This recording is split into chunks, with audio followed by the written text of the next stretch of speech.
Hey ladies of Z House. So I'm making this video. Sorry it's a little late in the day. I haven't been able to get to a computer all day. But I want to tell you what the plan is for break before I start. Before we left, Paisley and I discussed, and we felt like we wanted to, we didn't want to just cut off Life Core for a month and have to come back and rebuild those building blocks that we had built up through Life Core and our discussions. So what we're going to do is we're going to post a video about every other day with just like a discussion type thing, kind of a challenge, just to keep you guys motivated towards where we want the house to go. So I'm the first one. And what I wanted to talk to you guys about today was being intentional about growing closer to God and spending that time with God. So one of the first verses that I wanted to reference was Mark chapter 5, beginning in verse 26. I'm not going to read it because it's a little long, but it's about the woman with the issue of blood. And the reason I wanted to talk about that was because I felt like she was a really good example of being intentional and pushing through all of the struggles that we deal with to get closer to God.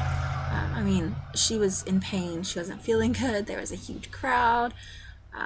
She had so many excuses in life to not push and to not draw closer to God. I mean, personally, if it was me, I'd been like, you know what? No. But I feel like she was a really good example of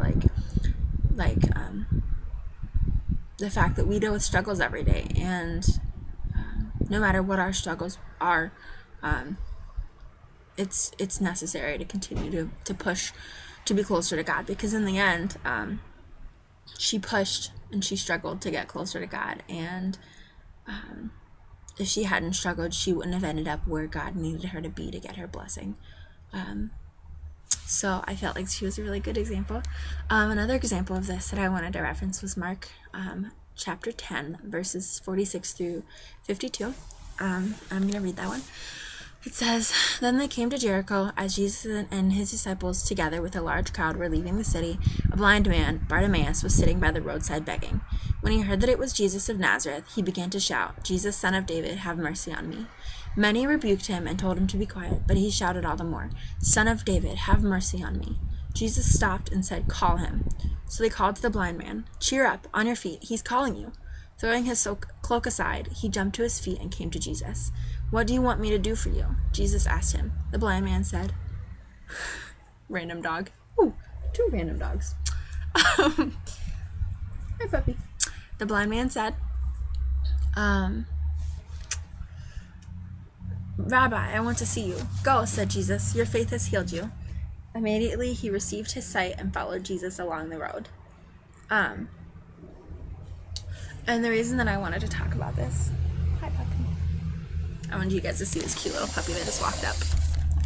Hi there. Can you say hi? Hi. Sorry, you can tell I love dogs. Okay, so the reason I wanted to talk about the blind man Bartimaeus was because he kept pushing even though people told him to stop. He also had a good reason not to, but he pushed and he shoved and he got there. I think it's interesting that he waited for Jesus to call him to him before he actually got up and went to him, but he still put in the effort to get closer to Jesus. And so, just like the woman with the issue of blood, I think it's important that we continue pushing to get to where God needs us to be, to give us our blessing, to give us what he wants to give us. But yeah, I just wanted to express that to you guys, and thanks for listening. My challenge is that you guys would be intentional every day about spending time with God, especially, I know it's really hard, I've already experienced it. It's really hard to just get caught up in the family and being back home with everybody, but it's really important that we continue to grow closer to God, because we're further away from our safe environment of North Central, and we don't have chapel every day, we don't have Life Core every Tuesday. So it's really, really important to put in that time and put in that effort to grow closer to God, because until we get to where he needs us to be, there's not much he can do. I think it's important that we get that that we work towards his goals for us. So yeah, thanks for taking 5 minutes to listen to me ramble. Here I am in Tennessee. Feel free to comment and laugh at my accent if you guys can hear it really bad. But anyway, I will see you guys in a month. I miss you, ladies. Bye.